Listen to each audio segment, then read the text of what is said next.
तो आप सभी का एक बार फिर से स्वागत है हमारी न्यू वीडियो में। दोस्तों हम पिछली वीडियो में जो है पढ़ रहे थे गंगा नदी तंत्र के बारे में, जो कि हमारी जो है हिमालयन नदी तंत्र जो है समाप्त हो गया था। तो कुछ पिछली वीडियो में जो हमने बताया था, अगर आपने वो वीडियो नहीं देखी तो पहले वो वीडियो देख लीजिए, फिर इसके बाद ये वाली वीडियो देखना।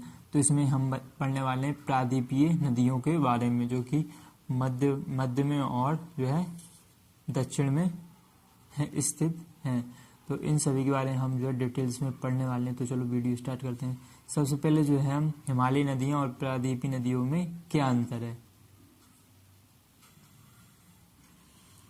तो दोस्तों जो है आप देख सकते हो प्रायद्वीपीय नदियां और हिमालयी नदी जो है हमने इनके बारे में डिटेल लिख दी है। तो देख सकते हो प्रायद्वीपीय नदियां, यह नदियां मौसमी होती हैं। मतलब जो प्रायद्वीपीय नदियां होती हैं यह मौसमी होती है, मतलब मौसम के अनुसार ही इन नदियों में पानी रहता है। इनमें जल का स्रोत सामान्यतः वर्षा का जल होता है। मतलब इन जो है प्रायद्वीपीय नदियां हैं इनमें वर्षा का जल है जो मेन ही रहता है, जो कि प्रायद्वीपीय नदियों में जो पानी भरा हुआ होता है वो मेन वर्षा का जल भी भरा होता है। और गर्मी के मौसम में इन नदियों को जल घटकर छोटी छोटी धाराओं में बहने लगता है। जो गर्मियों के मौसम में जो है प्रायद्वीपीय नदियां हैं इनका जल जो है छोटी छोटी धाराओं में बहने लगता है। इस प्रकार की नदियां प्राय गर्मी के मौसम में सूख जाती हैं। वह इस प्रकार की जो है प्रायद्वीपीय नदियां होती हैं जो गर्मी में सूख जाती हैं। लेकिन कुछ नदियां अपवाद हैं जो कि हम आगे पढ़ने वाले हैं, जिनमें जो है गर्मी के मौसम में भी पानी भरा हुआ रहता है। तो उन्हें हम आगे पढ़ लेते हैं। तो आप समझ चुके हैं प्रायद्वीपीय नदियां जो होती हैं मौसमी होती हैं। इनका जो है मेन जो वर्षा जो है मेन जो स्रोत है वर्षा का जल होता है, और जो गर्मी के मौसम में जो है प्रायद्वीपीय नदियां सूख जाती हैं। अब हम देख लेते हैं हिमालय नदियां। हिमालय नदियों का उद्गम हिमालय से होता है। जो हिमालय नदियां होती हैं उनका जो है सभी नदियों का उद्गम हिमालय से होता है। हिमालय से निकलने वाली नदियां वर्षवाहिनी होती हैं। मतलब जो है हिमालय से निकलने वाली नदियों में पानी जो है पूरे वर्ष भर भरा रहता है, क्योंकि इसमें पूरे वर्ष पानी रहता है। हिमालय से निकलने वाली नदियों का जल स्रोत ग्लेशियर तथा वर्षा का जल है।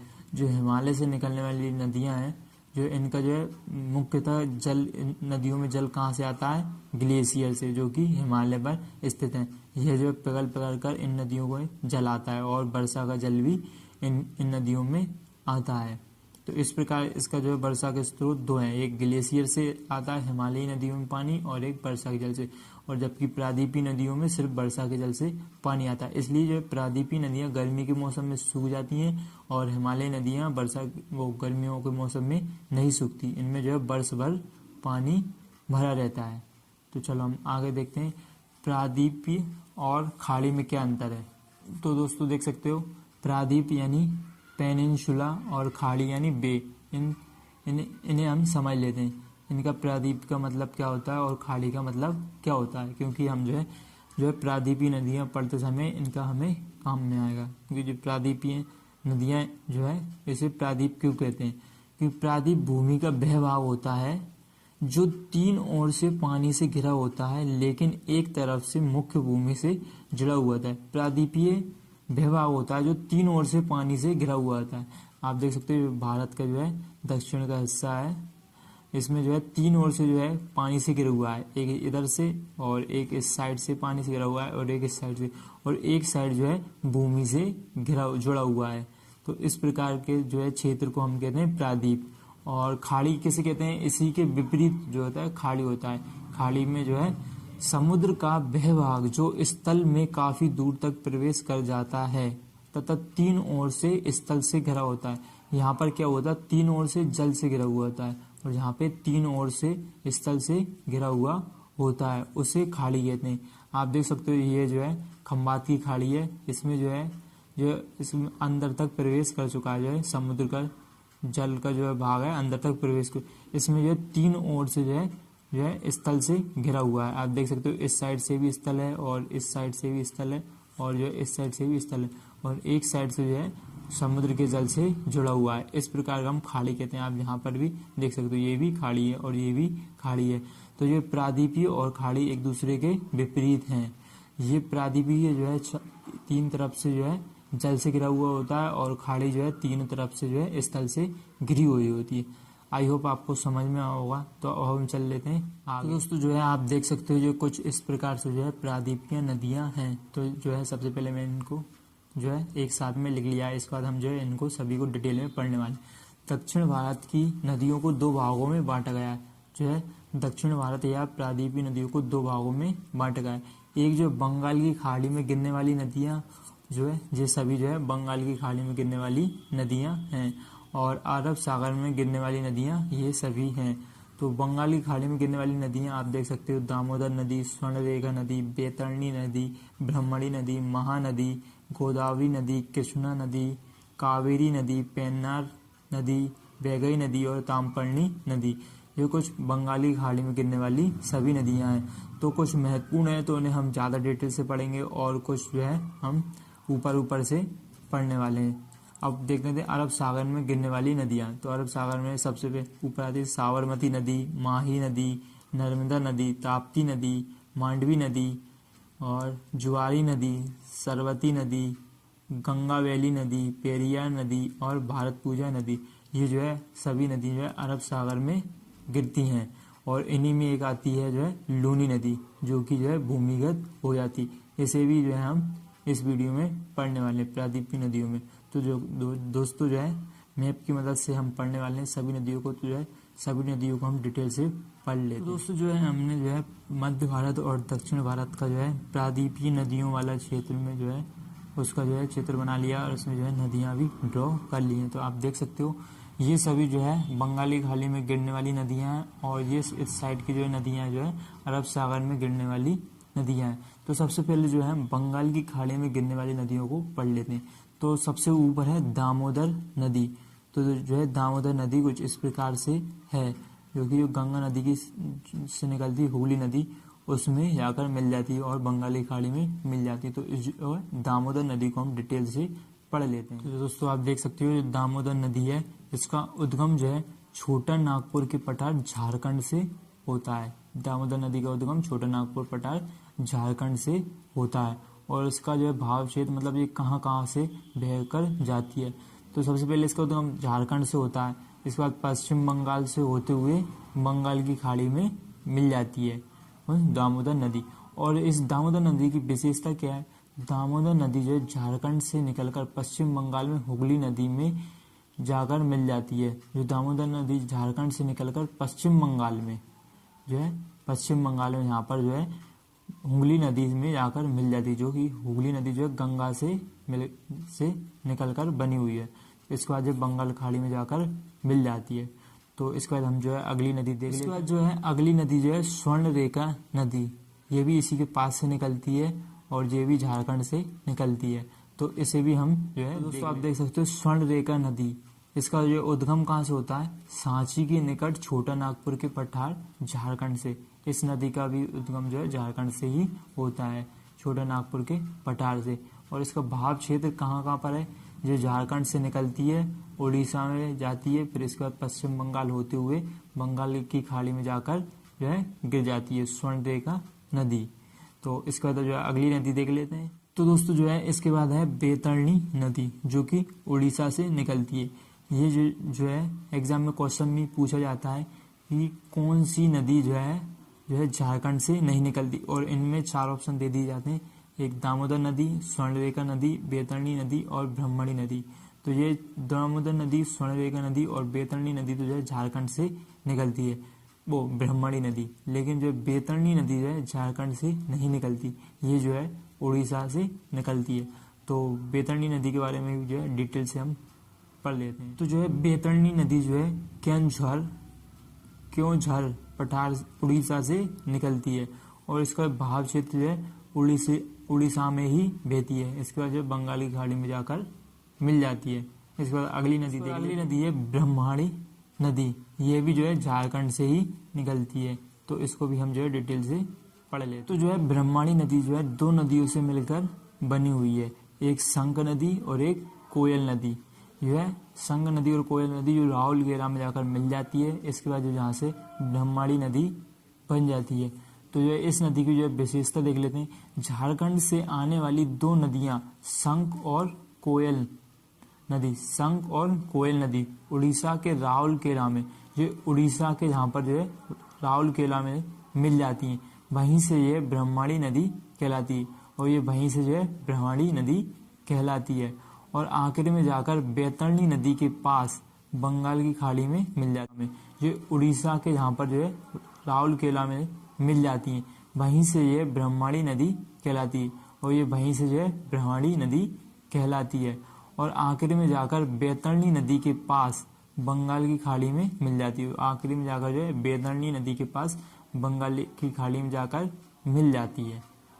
तो अगली नदी देख लेते हैं। जो है अगली नदी जो है महानदी, ये जो है महत्वपूर्ण नदी है। इससे जो है महानदी से बहुत सारे क्वेश्चन पूछ जाते हैं। ये इसका जो है बहाव क्षेत्र कुछ इस प्रकार से है, तो जो है इसे हम डिटेल से पढ़ लेते हैं। महानदी जो है इसका जो उद्गम है सिहावा पहाड़ी छत्तीसगढ़ से होता है। महानदी का उद्गम छत्तीसगढ़ से सिहावा पहाड़ी से होता है, और इसका जो भाव क्षेत्र जो है छत्तीसगढ़ में इसका जो है उद्गम होता है, तो जो छत्तीसगढ़ होते हुए उड़ीसा में पहुंच जाती है, और उड़ीसा से जो है बंगाल की खाड़ी में जाकर मिल जाती है।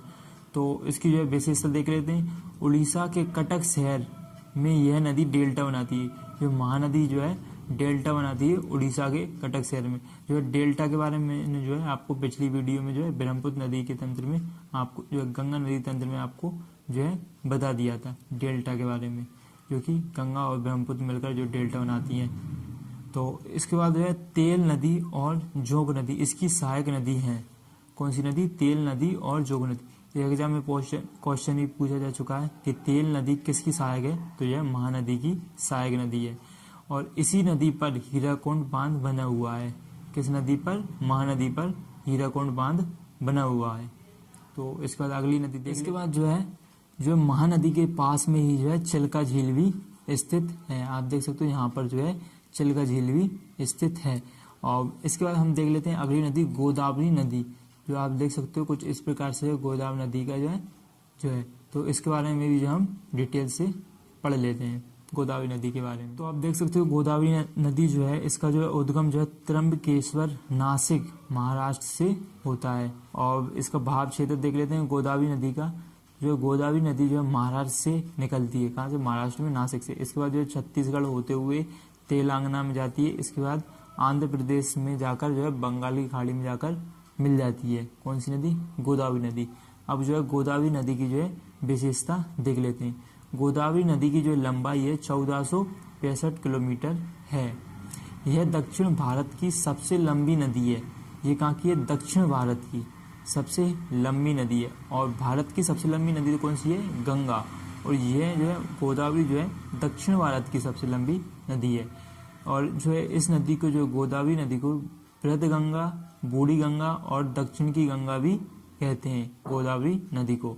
और जो नासिक जो है गोदावरी नदी के तट पर ही स्थित है। नासिक शहर है जो कि गोदावरी नदी के तट पर ही स्थित है।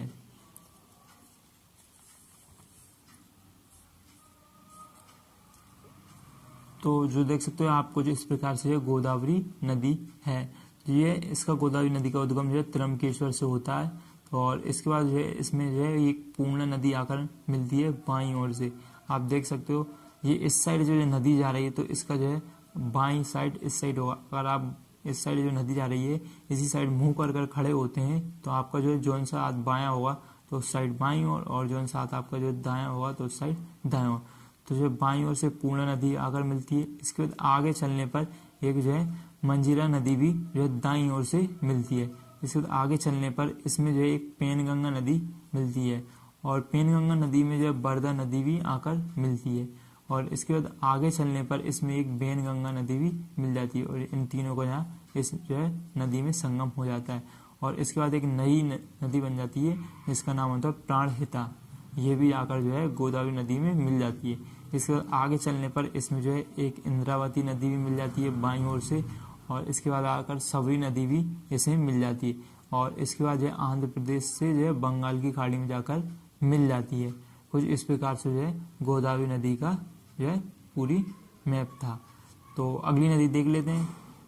तो जो है अब गोदावरी नदी के बाद अगली नदी आती है कृष्णा, और इन दोनों नदी के बीच में भी एक झील है जिसे कोलेरू झील कहते हैं। तो इसके बाद अब जो हम कृष्णा नदी के बारे में जो है डिटेल से पढ़ लेते हैं। कुछ इस प्रकार से जो है कृष्णा नदी है, तो इसके बारे में हम पढ़ लेते हैं। आप देख सकते हो कृष्णा नदी, इसका जो उद्गम जो है महाबलेश्वर में पश्चिमी घाट महाराष्ट्र से होता है। कौन सा? कृष्णा नदी का उद्गम। यह नदी भी जो है डेल्टा बनाती है, जैसे कि जो है ब्रह्मपुत्र और गंगा नदी डेल्टा बनाती है, इसी प्रकार से जो कृष्णा नदी भी जो है डेल्टा बनाती है।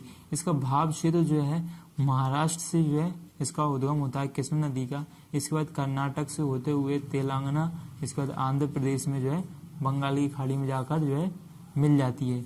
कौन सी? कृष्णा नदी। और कृष्णा नदी की हम विशेषता देख लेते हैं। यह प्रायद्वीपीय भारत की दूसरी सबसे लंबी नदी है। ये क्या है? लंबी नदी है, दूसरी। और जो है प्रायद्वीपीय भारत की सबसे बड़ी जो है सबसे बड़ी नदी कौन सी थी? जो कि गोदावरी थी। और ये दूसरी सबसे लंबी नदी है। कौन सी? कृष्णा नदी। और कोयना नदी को महाराष्ट्र की जीवन धारा कहा जाता है, जो कि कोयना नदी जो है इसकी सहायक नदी है। कौन सी? कृष्णा नदी की सहायक नदी है। और हैदराबाद जो है मूसी नदी के तट पर स्थित है। इसमें जो है मूसी नदी है, तो जो है हम कृष्णा नदी का जो डायग्राम देख सकते हैं। जो है कृष्णा नदी कुछ इस प्रकार से बह रही है। महाबलेश्वर से इसका उद्गम होता है और इसमें सबसे पहली जो सहायक नदी है कोयना नदी है, जो कि दाईं ओर से आकर मिलती है। जो कोयना नदी को जो है महाराष्ट्र की जीवन धारा या जीवन रेखा भी कहते हैं। इसके बाद इसमें अन्य नदी आकर मिलती है, घाटप्रभा, इसके बाद मालप्रभा, और इसके बाद भीमम भी इसमें आकर मिलती है। इसके बाद इसमें अन्य नदी आकर मिलती है तुंगभद्रा, जो कि तुंगभद्रा नदी है दो नदियों से मिलकर बनी होती है, एक तुंग नदी और एक भद्रा नदी। इन दोनों नदियों से मिलकर बनती है तुंगभद्रा। और तुंगभद्रा किसकी सहायक नदी है? कृष्णा नदी की, जो कि पूरी जो है कृष्णा नदी की सहायक नदी तुंगभद्रा है।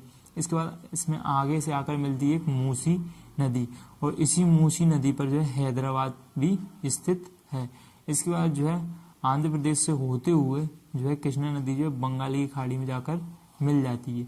इस प्रकार जो है कृष्णा नदी का जो है पूरा डायग्राम था।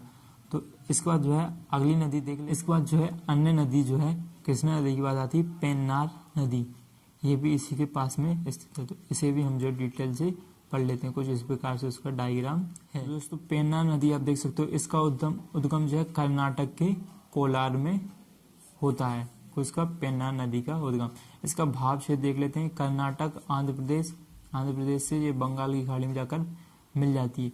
तो यह नदी जो है ज़्यादा पूछा नहीं जाता इस नदी के बारे में, तो इसका जो है कुछ इसी प्रकार से इसकी डिटेल है। तो चलो अगली नदी के बारे में देखते हैं। अगली नदी कावेरी नदी के बारे में। दोस्तों इस पेन्नार नदी के बाद हम आ जाते हैं कावेरी नदी के बाद। इन दोनों नदियों के बीच में भी एक जो है झील स्थित है, पुलिकट झील। ये जो है पेन्नार नदी के पास में ही, और कावेरी नदी इन दोनों नदियों के बीच में ही स्थित है। अब हम पढ़ लेते हैं कावेरी नदी के बारे में। जो कावेरी नदी जो है इसका उद्गम जो है ब्रह्मगिरी की पहाड़ी कर्नाटक से होता है। और इसका भाव क्षेत्र भी देख लेते हैं। कर्नाटक जो कावेरी नदी जो कर्नाटक में इसका उद्गम होता है। इसके बाद तमिलनाडु से होते हुए बंगाल की खाड़ी में जाकर मिल जाती है। और तिरुचिरापल्ली के निकट में जो है कावेरी नदी बंगाली खाड़ी में जाकर मिलती है, तिरुचिरापल्ली के निकट से। और कावेरी नदी की जो है विशेषता देख लेते हैं। यह दक्षिण भारत की एकमात्र सदाबहार नदी है, क्योंकि पूरे वर्ष भर इसमें पानी भरा रहता है। तो मैंने आपको बताया था कि जो है दक्षिण भारत की नदियों में कुछ अपवादी भी है, जिनमें जो गर्मियों के मौसम में भी पानी भरा हुआ रहता है। तो वह यही नदी है। कौन सी? कावेरी नदी। तो इसमें जो है गर्मियों के मौसम में भी पानी भरा रहता है। क्यों भरा रहता है? क्योंकि जो है तो इसमें जो है गर्मियों के मौसम में भी पानी क्यों भरा रहता है, तो वो हम देख लेंगे। कृष्णा नदी में जो है गर्मियों के मौसम में भी पानी भरा रहता है। क्यों? तो जो है इसमें जो है जब हमारा जो है मानसून आता है, वर्षा ऋतु आती है, तो इधर ही से आती है।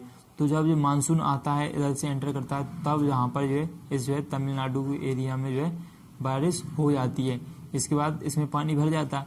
इसके बाद जब पूरे जो है वर्षा ऋतु खत्म होती है, तो इसके बाद जब मानसून लौटता है, वापस लौटता है, तब जो यहीं से होकर जाता है। तो इसके बाद वापस से जो है इस एरिया में जो है बारिश हो जाती है। तो इसलिए जो है इस एरिया जो है कावेरी नदी में जो है सदा जो है पानी भरा रहता है। इसलिए जो है सदाबहार नदी भी कहते हैं कावेरी नदी को। और जो है इस जो कावेरी नदी को जो है इसे दक्षिण भारत की गंगा भी कहते हैं। कावेरी नदी को क्या कहते हैं? दक्षिण भारत की गंगा भी कहते हैं। और इस नदी में कुछ द्वीप भी स्थित हैं, जो कि हमने पिछली वीडियो में आपको बताए भी थे, क्योंकि ब्रह्मपुत्र नदी में भी जो है एक सबसे बड़ा, विश्व का सबसे बड़ा द्वीप स्थित है, माजुली द्वीप। तो जो है कावेरी नदी, इस नदी में भी जो है द्वीप स्थित हैं, श्रीरंगपट्टनम, शिव समुद्रम, जो कि कर्नाटक में है।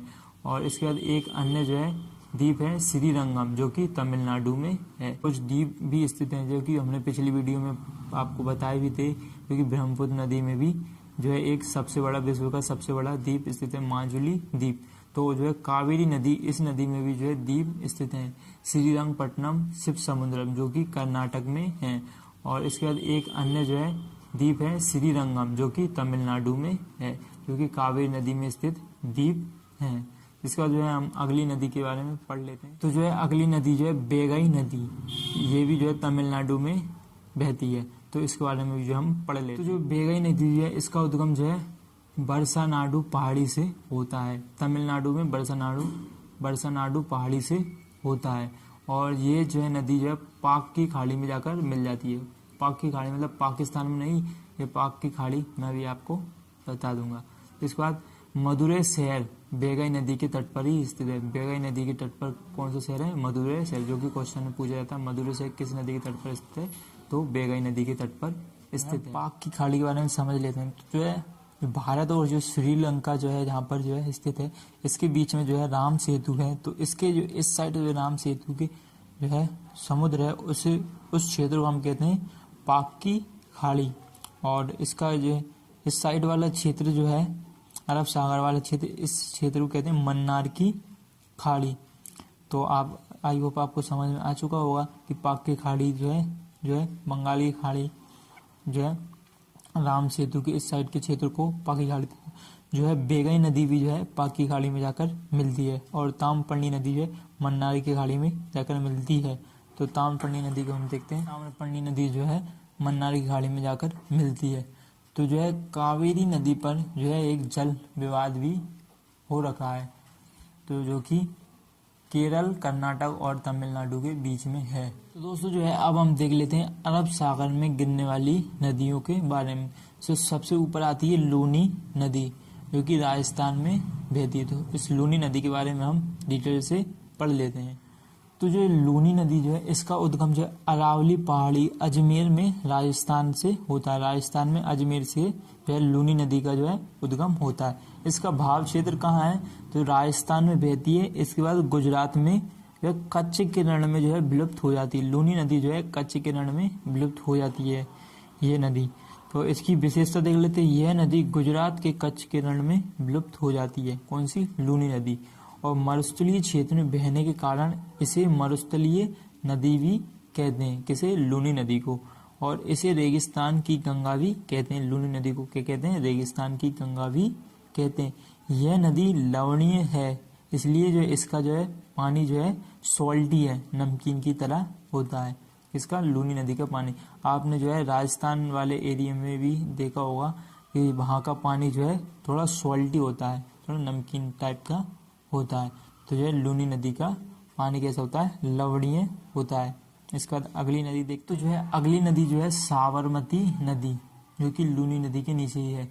ये जो नदी जो है खम्बात की खाड़ी में जाकर गिरती है। तो इस नदी के बारे में हम देख लेते हैं। साबरमती नदी उद्गम कहाँ होता है इसका? उदयपुर जिले में अरावली पर्वत श्रृंखला में। किसका? साबर नदी का उद्गम होता है। राजस्थान में अरावली पर्वत श्रृंखला में इसका उद्गम होता है। और इसका भाव क्षेत्र कहाँ है? राजस्थान, गुजरात और खम्बात की खाड़ी में इसका जो है भाव क्षेत्र है, ये बहती है। कौन? साबरमती नदी। इसकी विशेषता देख लेते हैं साबरमती नदी की। जो साबरमती नदी जो है अहमदाबाद और गांधीनगर साबरमती नदी के तट पर ही स्थित है, जो कि अहमदाबाद और गांधीनगर जो कि गांधी जी से जुड़े हुए क्षेत्र हैं, शहर हैं। इस नदी में जल का अभाव रहता है। साबरमती नदी जो है इसमें जो है जल का अभाव भी रहता है। तो इसके बाद अगली नदी देख ले, मध्य प्रदेश से निकलती है। ये भी जो है खम्बात की खाड़ी में जाकर मिल जाती है। माही नदी जो है इसका उद्गम जो विंध्याचल पर्वत श्रेणी से होता है, जो कि मध्य प्रदेश में विंध्याचल पर्वत श्रेणी मध्य प्रदेश से होता है। इसका भाव क्षेत्र कहाँ होता है? मध्य प्रदेश में इसके बाद राजस्थान से जाते हुए गुजरात में जाकर जो है खंबात की खाड़ी में जाकर मिल जाती है। ये जो है खंबात की खाड़ी में जो है मिल जाती है। और आपको जो खंबात की खाड़ी आंसर ना दे तो आप जो है इसमें जो है अरब सागर भी कर सकते हैं, क्योंकि अरब सागर में ही जो है खंबात की खाड़ी स्थित है। जो है माही नदी से एक क्वेश्चन मेन पूछा जाता है। माही नदी जो है कर्क रेखा को 2 बार काटती है। तो ये जो है माही नदी, ये ऊपर जाती है राजस्थान में, इसके बाद गुजरात में वापस आती है। तो यह नदी जो है कर्क रेखा को कुछ इस प्रकार से जो है कर्क रेखा स्थित है भारत की। तो ये कर्क रेखा है, तो इसको एक बार ऊपर से जाती है जब काटती, और एक बार वापस नीचे आती है जब काटती। इस पर जो है माही नदी जो है 2 बार कर्क रेखा को काटती है। माही नदी जो है कर्क रेखा को 2 बार काटती है। और कांगो नदी, जिसे जायरो कहते हैं, जो कि अफ्रीका में है, यह जो नदी जो है विषुवत रेखा को 2 बार काटती है। और लिम्पोपो नदी जो है मकर रेखा को 2 बार काटती है। कुछ इस प्रकार से जो है नदियां हैं जो है कर्क रेखा को 2 बार काटती है माही नदी, विषुवत रेखा को काटती कांगो या जायरे नदी, और मकर रेखा को लिम्पोपो नदी। ये जो है सभी नदी 2-2 बार जो है काटती हैं। इसके बाद जो है अगली नदी आती है नर्मदा नदी, जो कि मध्य प्रदेश की जो है जीवन रेखा है नर्मदा नदी। तो इसी के बारे में हम जो है पढ़ लेते हैं। तो जो है नर्मदा नदी जो है इसका उद्गम जो है अमरकंटक पहाड़ी के पश्चिम ढाल से होता है। मध्य प्रदेश पश्चिम ढाल क्यों लिया गया, क्योंकि जो है इसकी जो पूर्वी ढाल से जो है सोन नदी का उद्गम होता है, और जो है इसकी पश्चिमी ढाल से अमरकंटक की पूर्वी ढाल से जो है सोन नदी का उद्गम होता है, और इसी की जो पश्चिमी ढाल से जो है नर्मदा नदी का उद्गम होता है, जो कि मध्य प्रदेश में है।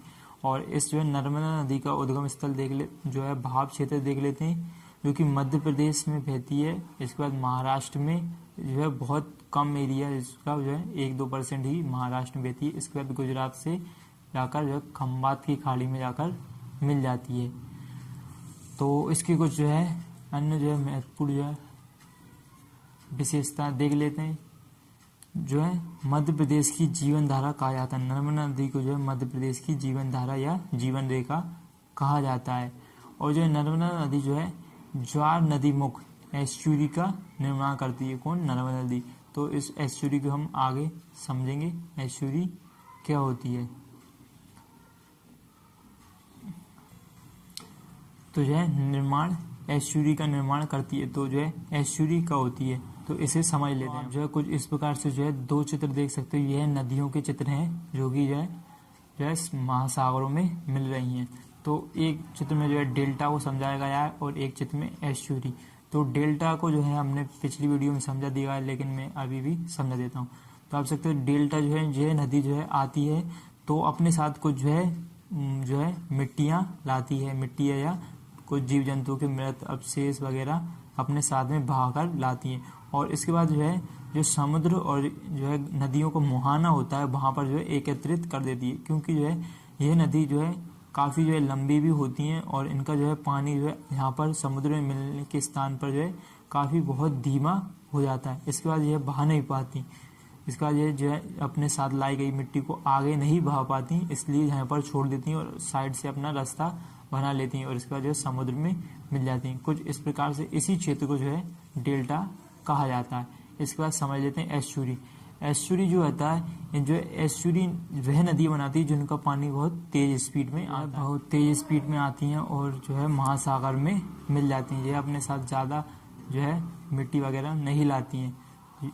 जो है इसी को क्षेत्र को जो हम कहते हैं एस्चुरी, जो कि कुछ इस प्रकार से होता है। और डेल्टा में जो है इस प्रकार से त्रिकोण आकृति के बीच में जो है मुहाना जो यहाँ पर होता है नदी और जो है समुद्र का, तो वहाँ पर जो है कुछ बना ले, इसे जो है डेल्टा कहते हैं। भारत में जो है विश्व का सबसे बड़ा डेल्टा है सुंदरबन डेल्टा, जो कि गंगा और ब्रह्मपुत्र नदी से मिलकर बना हुआ है। और जो एस्चुरी जो है कि हमारी जो है मध्य प्रदेश की जो है नदी नर्मदा नदी बनाती है। कुछ अन्य नदी भी एस्चुरी बनाती है। तो जो है एस्चुरी जो है आपको समझ में आ चुका है एस्चुरी किसे कहते हैं। इसके बाद अगला देखते हैं विंध्या और सतपुर पर्वत श्रेणियों के मध्य बहती है। ये जो है नर्मदा नदी जो है विंध्या और सतपुर पर्वत श्रेणियों के बीच में थी। आप देख सकते हो मैप में जो है विंध्याचल जो है ऊपर है और जो है सतपुड़ा पर्वत नीचे है। तो इन दोनों जो पर्वतों के बीच से जो है नर्मदा नदी बहकर जाती है। इसके बाद जो है नर्मदा और सोन ऐसी नदियां हैं जो एक ही स्थान अमरकंटक से निकलती हैं। कौन सी? नर्मदा नदी और सोन नदी एक ही स्थान से अमरकंटक से निकलती और विपरीत दिशाओं में बहती हैं। जो है सोन नदी इस साइड आकर गंगा नदी में मिल जाती है और नर्मदा नदी अलग से ही अपने साथ आती है और जो है अरब सागर में जाकर मिल जाती है। पौराणिक कथाओं में भी जो है इनका जो है कुछ उल्लेख किया गया है। नर्मदा जो है नदी फीमेल कैरेक्टर के अंदर दर्शाई गई है और सोन नदी को जो है मेल कैरेक्टर के अंदर दर्शाया गया है। पौराणिक कथाओं में जो है इन दोनों का जो है पहले जो है जो सोन नदी जो है इसने जो है नर्मदा के साथ जो है चीटिंग कर दी थी, मतलब छल कर दिया था। इसके बाद जो है नर्मदा और सोन जो है एक दूसरे से अलग हो गए, तो दोनों एक दूसरे के अलग डायरेक्शन में नदी में मिल जाती है और नर्मदा नदी अलग से ही अपने साथ आती है और जो है अरब सागर में जाकर मिल जाती है। पौराणिक कथाओं में भी जो है इनका जो है कुछ उल्लेख किया गया है। नर्मदा जो है नदी फीमेल कैरेक्टर के अंदर दर्शाई गई है और सोन नदी को जो है मेल कैरेक्टर के अंदर दर्शाया गया है। पौराणिक कथाओं में जो है इन दोनों का जो है पहले जो है जो सोन नदी जो है इसने जो है नर्मदा के साथ जो है चीटिंग कर दी थी, मतलब छल कर दिया था। इसके बाद जो है नर्मदा और सोन जो है एक दूसरे से अलग हो गए, तो दोनों एक दूसरे के अलग डायरेक्शन में चले गए। सोन नदी जो है इस प्रकार से ऊपर चली गई, जो है गंगा नदी में मिल गई और नर्मदा नदी अलग से ही चली गई। तो ऐसा कहा भी जाता है जो नर्मदा नदी के दर्शन मात्र से जो है आदमी जो है इंसान जो है पवित्र हो जाता है। जैसे कि गंगा नदी में कहा जाता है गंगा नदी में स्नान से जो है मनुष्य जो है पवित्र हो जाता है। ऐसा ही जो है नर्मदा नदी में कहा जाता है जो है नर्मदा नदी को जो है दर्शन मात्र से जो है व्यक्ति जो है पवित्र हो जाता है। इस नदी को जो है कुंवारी नदी भी कहते हैं, नर्मदा नदी, क्योंकि जो है उल्टे पांव जो है वापस चली गई। ऐसे कहा जाता है कि उल्टे पांव जब वापस चली गई, सोन इस साइड चले गए, तो जो है इसने जो है नर्मदा नदी ने कभी भी शादी नहीं की। तो अगली देखते हैं जो नर्मदा नदी मध्य प्रदेश का जबलपुर शहर इसी नदी के तट पर स्थित है। जो है जबलपुर शहर जो है नर्मदा नदी के तट पर ही स्थित है और जो है नर्मदा नदी को जो कुंवारी नदी भी कहा जाता है। कुंवारी नदी नर्मदा नदी को कहा जाता है और सरदार सरोवर बांध नर्मदा नदी पर ही बना है। कौन सा? सरदार सरोवर। इसके बाद देखते हैं ताप्ती नदी, जो कि नर्मदा नदी के पास से ही गुजरती है। ताप्ती नदी जो है इसका जो उद्गम जो है मध्य प्रदेश के बैतूल जिले से होता है। ताप्ती नदी का उद्गम और इसका बहाव क्षेत्र जो है मध्य प्रदेश से होती है, इसके बाद महाराष्ट्र से और गुजरात में जाकर जो है अरब सागर में जाकर गिर जाती है। मतलब जो है अरब सागर में जाकर गिर जाती है, मतलब खंबात की खाड़ी में जाकर मिल जाती है। तो इसकी विशेषता भी देख लेते हैं। यह भी भ्रंश घाटी से होकर जाती है। मतलब भ्रंश घाटी उस कैसे कहते हैं, मतलब जब जो है पृथ्वी की आंतरिक हलचल के कारण जो कुछ जो है भूमि का भाग नीचे धंस जाता है, तो और कुछ सीधा भाग जो है धंस जाता है भूमि के अंदर, तो उसी को भ्रंश घाटी कहते हैं और उसी में से बैठकर जो है नदी बहने लगती है। ताप्ती नदी जो है भ्रंश घाटी से होकर बहती है और ज्वार नदी मुख का निर्माण करती है। ताप्ती नदी क्या करती है? ज्वार नदी मुख का निर्माण करती है और सूरत जो है ताप्ती नदी के तट पर ही स्थित है। सूरत शहर जो है ताप्ती नदी के तट पर ही स्थित है। तो ये कुछ इस प्रकार से जो नदियां हो गई जो कि खंबात की खाड़ी में जाकर मिलती हैं। तो आप देख सकते हो ये कुछ नदियां हैं, साबरमती नदी, माही नदी, नर्मदा नदी, ताप्ती नदी, ये सभी जो है खंबात की खाड़ी में जाकर मिलती हैं, जो कि अरब सागर का ही हिस्सा है। और क्वेश्चन में पूछा जाता है कि इन सभी नदियों का अगर ऑप्शन आता है खंबात की खाड़ी में, तो खंबात की खाड़ी में लगा सकते हो, और खंबात की खाड़ी नहीं आता तो अरब सागर में लगा सकते हो। अगर अरब सागर आता है और खंबात की खाड़ी और अरब सागर दोनों आए तो आप खंबात की खाड़ी में लगा सकते हो। कहती है जो खंबात की खाड़ी में, जो कि अरब सागर का ही हिस्सा है। तो इन नदियों को याद करने की ट्रिक भी है, कभी पूछा भी जा सकता है खंबात की खाड़ी में गिरने वाली नदियों, तो इनकी हम ट्रिक देख लेते हैं, इन सभी चारों नदियों की ट्रिक। तो जो ट्रिक कुछ इस प्रकार से खंबात की खाड़ी में गिरने वाली नदियां, तो ट्रिक है समानता। समानता सा से मतलब साबरमती नदी, माँ से माही नदी, ना से नर्मदा नदी, ता से ताप्ती नदी, ये सभी जो नदी है खंबात की खाड़ी में गिरती है। इस ट्रिक से आप भी याद कर सकते हो, समानता से याद कर सकते हो। तो चलो अब अगली नदियां देख ले। तो जो है अरब सागर में गिरने वाली अन्य एक नदी है मांडवी नदी। यह नदी भी अरब सागर में जाकर गिरती है, तो इसके बारे में हम पढ़ लेते हैं। मांडवी नदी जो है इसका उद्गम जो है कर्नाटक के भीमगढ़ स्थान से पश्चिमी घाट में जो है इसका उद्गम होता है, पश्चिमी घाट से होता है। कौन सा? मांडवी नदी का। इसका भाव क्षेत्र कहाँ कहाँ पे? कर्नाटक, गोवा और अरब सागर में जाकर मिल जाती है। तो गोवा की राजधानी पणजी मांडवी नदी के तट पर ही है। कौन सी? पणजी जो है गोवा की राजधानी इसी जो है मांडवी नदी के तट पर ही स्थित है। तो अगली नदी देख लेते हैं। अगली नदी है ज्वारी नदी, जो कि गोवा में बहती है और अरब सागर में जाकर मिल सकती है। इस ज्वारी नदी को आप ऐसे भी याद कर सकते हो कि गोवा में जो है कसिनो गेम बहुत फेमस है, जो कि जियो का गेम होता है। तो इससे आप जो है ज्वारी नदी गोवा आप इस प्रकार से भी याद कर सकते हो। गोवा में ज्वारी नदी है, इस प्रकार से भी आप याद कर सकते हो। अगली नदी है सरस्वती नदी और गंगा वैली नदी। ये नदी ज़्यादा महत्वपूर्ण नहीं है, इसलिए हमें इसे ऊपर पढ़ना है। यह नदी भी जो है कर्नाटक से बहती है और अरब सागर में जाकर गिर जाती है। इसके बाद अगली नदी जो है पेरियार नदी। यह नदी भी जो केरल से निकलती है और अरब सागर में जाकर मिल जाती है। केरल की सबसे लंबी नदी एवं दूसरी सबसे बड़ी नदी है ये पेरियार नदी, जो केरल की क्या है? सबसे लंबी नदी और दूसरी सबसे बड़ी है, जो है भारत की दूसरी सबसे बड़ी नदी। केरल की सबसे लंबी नदी और एवं दूसरी बड़ी नदी है। कौन सी? पेरियार नदी। इसके बाद अगली नदी आते हैं भारत पूजा नदी। इस नदी को पोन्नानी नदी भी कहते हैं। यह भारत पूजा नदी जो है तमिलनाडु से होकर गुजरती है इसका, और केरल से होते हुए अरब सागर में जाकर गिर जाती है। इसका उद्गम देखते हैं। अन्नामलाई की पहाड़ी जो है तमिलनाडु में है, इसका वहीं से जो है भारत पूजा नदी का उद्गम होता है। और ये केरल की सबसे बड़ी नदी है। कौन सी? भारत पूजा नदी। और दूसरी सबसे बड़ी नदी कौन सी है? जो है पेरियार नदी। आप देख सकते हो केरल की सबसे लंबी नदी जो है पेरियार नदी, लेकिन सबसे बड़ी नदी, दूसरी सबसे बड़ी नदी है पेरियार नदी, लेकिन जो है पहली सबसे बड़ी कौन सी नदी है केरल की? जो कि भारत पूजा नदी। आप बड़ी और लंबी नदी में कंफ्यूज मत होइए। लंबी नदी वह होती है जिस जो लंबाई में बहुत लंबी होती है, और बड़ी नदी होती है जिस नदी में पानी बहुत अधिक मात्रा में होता है। जैसा आपने सुना है नील नदी जो है विश्व की सबसे लंबी नदी है, और जबकि अमेजन नदी जो कि विश्व की सबसे बड़ी नदी है। नील नदी की लंबाई 6650 किलोमीटर है, और नील नदी जो है इसमें जो है पानी बहुत अधिक मात्रा में, इसलिए इसे बड़ी नदी कहते हैं।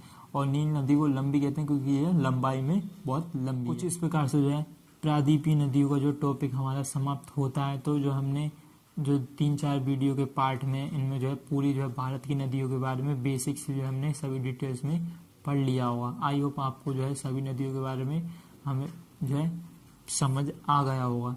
तो दोस्तों जो है समझ आया तो हम वीडियो के कमेंट में आप बता सकते हो कैसी लगी हमारी सभी वीडियो। हमने पार्ट बाई पार्ट जो है सभी वीडियो को पढ़ा था। एक में गंगा नदी बताई थी, एक पार्ट में, दूसरे में जो है ब्रह्मपुत्र नदी बताई, तीसरे में जो है गंगा नदी तंत्र बताया, और जो है जिस फोर्थ वीडियो पार्ट में हमने जो है पूरी जो है प्रायद्वीपीय नदियों के बारे में आपको समझाया। आई होप आपको पसंद आई होगी वीडियो। तो वीडियो पसंद आई हो तो लाइक कर देना और चैनल को सब्सक्राइब करने